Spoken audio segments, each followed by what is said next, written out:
பிரியமானவர்களே, தேவனுடைய தயவினாலே, அவருடைய இரக்கத்தினாலே, அவருடைய மாறாத வார்த்தையின் வல்லமையினாலே இன்று தேவன் உங்களை சந்திக்க விரும்புகிறார். இதுவரைக்கும் கண்டிடாத நன்மையை இன்னும் 3 நாளுக்குள்ளாக உங்களுக்கு கொடுக்க அவர் வல்லவராக இருக்கிறார். இந்த தீர்க்க தரிசனத்தை நம்புறீங்களா? இதோ வேத ஆதாரத்தோடு உங்களுக்கு நான் சொல்ல போகிறேன். அப்போஸ்தலரின் புஸ்தகத்தில் 9ஆம் அதிகாரம் 9ஆம் வசனம். Acts chapter 9 verse 9. அவன் 3 நாள் பார்வை இல்லாதவனாய் புசியாமலும் குடியாமலும் இருந்தான். பவுலுடைய வாழ்க்கையில 3 நாள் பார்வை இல்லாதவனாய் புசியாமலும் குடியாமலும் இருந்தான்.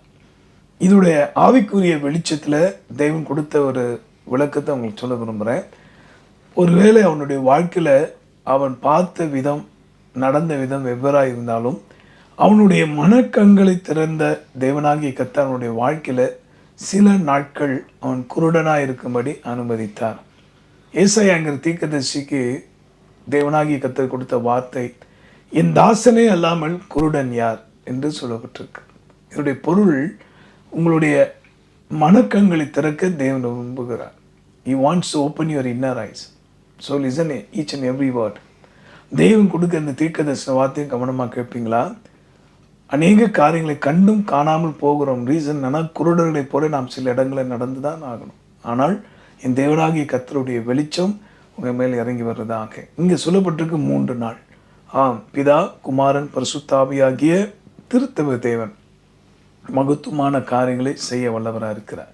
முப்பரி நூல் சீக்கிரம் வராது என்று பிரசங்கி சொல்லியிருக்கிறார்.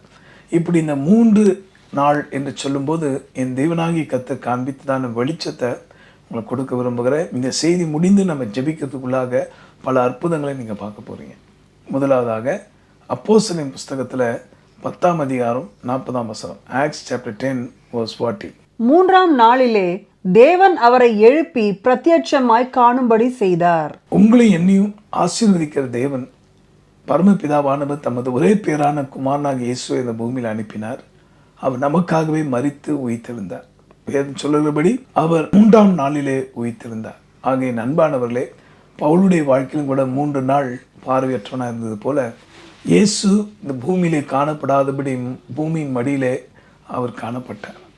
ஆனால் பிதாவாகிய தேவன் தம் வார்த்தையின்படியே அவருடைய தீர்க்கதரிசிகள் முன்னுரித்தபடியே 3ஆம் நாளிலே உயிரோடு எழுந்தார். ஆகவேதான் ஈஸ்டர் என்கிற விழா கூட இன்றைக்கு கிறிஸ்தவர்கள் கொண்டாடுறாங்க. எதுக்கு இதை நான் சொல்கிறேன்னா, என் தேவனாகிய கர்த்தர் உங்கள் வாழ்க்கையில் உயிர்த்தெழுந்தார் என்பதற்கு அடையாளங்கள் இன்றிலிருந்து தோன்றப்போகிறது. மேற்கொண்டு என்ன வாசிக்கிறோம் தெரியுமா?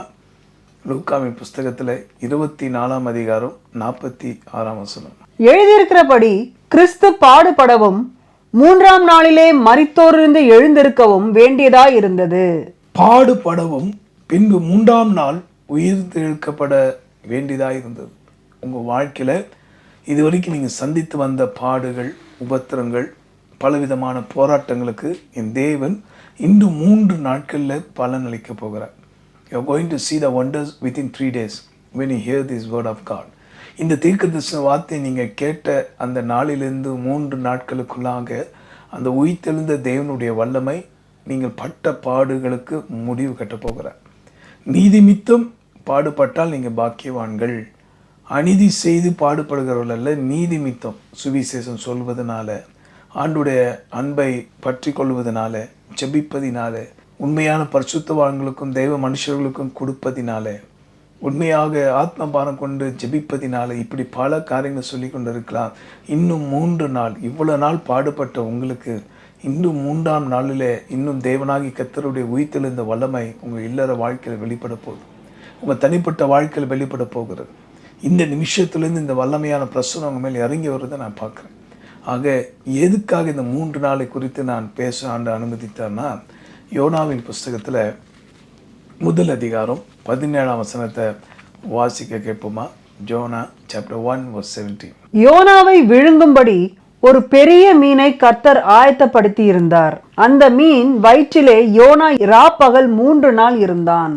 அந்த மீனின் வயிற்றில் ராப்பகலாய் 3 நாள் யோனா இருந்தான். எதனால இந்த அனுபவம் அவர் கிடைச்சது? தேவனுடைய டைரக்ஷனை விட்டு அவர் போனார். தேவன் காண்பித்த பாதை விட்டு விலகினார். இன்னைக்கு உங்கள் வாழ்க்கையில் 1000 வருஷம் ஒரு நாள் போல தேவனுடைய பார்வைக்கு விளையாடப்பட்டு அப்படிப்பட்ட மகா பெரிய தேவன் 3 நாள் என்று சொல்லும்போது நாட் ஒன்லி லிட்ரலி 3 days. இது வரைக்கும் நீங்கள் 30 ஆண்டுகளாய் பட்ட பாடுகள், அல்லது 3 வருடமாக நீங்கள் வேதனைப்பட்டு வருகிற பாடுகள், ஒரு சரீரத்தில் தோன்றின நோயாக இருக்கலாம், அல்லது குடும்ப வாழ்க்கையில் நீங்கள் செய்கிற வியாபாரத்தில் தோன்றின சுமைகளாக இருக்கலாம், கடன் பாரமாக இருக்கலாம், அல்லது என் குடும்பமே முடிந்தது. இந்த செய்தி கேட்டுக்கொண்டிருக்க உங்கள் அநேகருக்கு திருமணமாகி 3 ஆண்டுகள் ஆயிற்று, இன்னும் பிள்ளை பாக்கியம் இல்லை. சிலர் வேலை தொடங்கி அல்லது வியாபாரத்தை தொடங்கி 3 வருடங்கள் முடிந்தது, இன்னும் சரியான எதிர்பார்த்த லாபம் கிடைக்கல.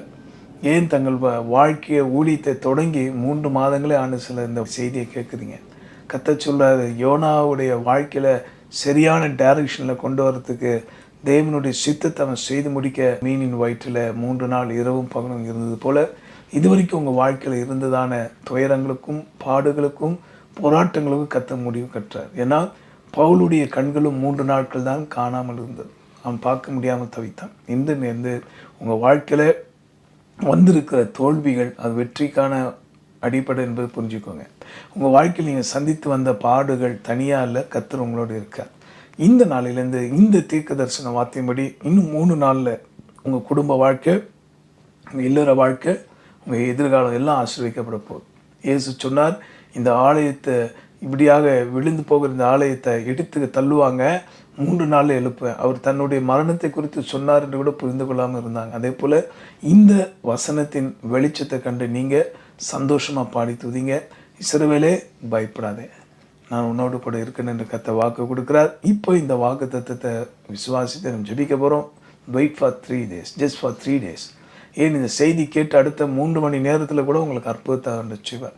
ஏன் 3 seconds போதும்? ஏன் என் ஆண்டவருக்கு போதுமானது? எல்லாவற்றிலும் உங்களை அதிசயங்களை காண போகிறார். பவுலை சந்தித்தவர் உங்களை சந்தித்ததுக்கு அடையாளமா, உங்கள் குடும்பத்தை சந்தித்ததுக்கு அடையாளமா, உங்களை ஊழியத்துக்கு வேர்பித்ததுக்கு அடையாளமா, இன்னும் 3 நாட்களில், 3 மாதத்தில், 3 மணி நேரத்தில், ஏன் 3 செகண்டில், இன்னும் 3 வருஷத்துக்குள்ள மகத்துவமான காரியங்களை செய்ய வல்லவராக இருக்கிறார். விசுவாசிக்கிறவங்க என்னோட கூட சேர்ந்து ஜெபிங்க.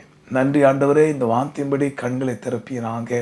ஆண்டவரை கீழ்ப்படியாமினாலே இன்றைக்கு தேவன் வைத்த டைரக்ஷனை விட்டு தங்கள் மனப்போன போக்கில் யார் போய் கொண்டிருந்தால் அவர்களை சந்திப்பீராக.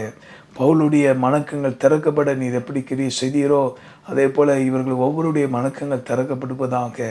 இப்பொழுதும் வியாதியில் துடித்து கொண்டிருக்கிற வேதனைப்படுறவர்களை இப்பொழுது இந்த 3 செகண்டுக்குள்ளாக, இந்த ஜெபம் முடிந்த 3 செகண்டுக்குள்ளாக நீ சுகமாக்கி விட்டீர் என்பதுக்காக ஸ்தோத்திரம். சாட்சி சொல்ல மக்களை எழுப்புவீராங்க. இன்னும் 3 மணி நேரத்தில் எதிர்பாராத ஒரு நன்மைகளை உங்கள் பிள்ளைகளுடைய இல்லற வாழ்க்கையில் ஊழிய பாதை நீ கட்டளையிடுவதற்காக ஸ்தோத்திரம். அடுத்த 3 மாதங்களுக்குள்ளாக கர்ப்பத்தின் கனியை கொடுத்து உங்கள் பிள்ளைகளை சந்தோஷப்படுத்த போகிறீர். வேலைக்காக காத்திருக்கிற வாலிபர்களுக்கு நீ அற்புதமான வேலையை தந்து ஆசீர்வதிக்க போகிறீர். ஆண்டவரே, ஒரு புதிய வீடு வாங்கணும், எங்களுக்காக ஒரு காரியம் செய்யணும் காத்திருக்கிறவர்களுக்கு இன்னும் 3 மாதத்துக்குள்ளாக மகத்துவத்தை நடப்பிருக்கிறீர். தான் கண்டுபிடித்ததான கண்டுபிடிப்புகள் ஆண்டவரே மக்களுக்கு நல்லதை கொண்டு வருமே என்று காத்திருக்கிற ஒவ்வொரு மனிதர்களும் நான் பார்க்குறேன். இன்னும் 3 வருடங்களுக்குள்ளாக அவர்கள் பேட்டர்ன் ஆண்டவரே ராயல்ட்டி போன்ற பல காரியங்களை செய்து கர்த்தர் அவர்கள் ஆசீர்வதிக்க போவதை நான் பார்க்குறேன். I feel your mighty prophetical anointing of God. இந்த வார்த்தையை கேட்டு ஜெபித்து நம்புகிற ஒவ்வொரு மேலும் உங்களுடைய அபிஷேகம் இப்போ இறங்கி வருவதற்காக ஸ்தோத்திரம் ஆண்டவரே. என் தேவனை உயர்த்தும், கிருபை பாராட்டும். கேட்ட வார்த்தையின்படியே உம்முடைய டைரக்ஷன், உம்முடைய வழியின் நடத்துல புரிந்து கொண்டு நடக்க உதவி செய்யும். ஜீவாதிபதி பேசும் தெய்வம் இயேசு மூலமாக வேண்டுகிறோம் என் நல்ல பிதாவே, ஆமென். இந்த தீர்க்க தரிசன வார்த்தையின்படி இன்னும் 3 செகண்ட்ஸில், 3 நாட்களில், 3 மாதங்கள், ஏன் வருடங்களுக்குள்ளாக பலத்த காரியங்கள் இல்லற வாழ்க்கையில், ஊழிய பாதையிலே, தனிப்பட்ட வாழ்க்கையில கர்த்தர் செய்ய இருக்கிறார். God bless you.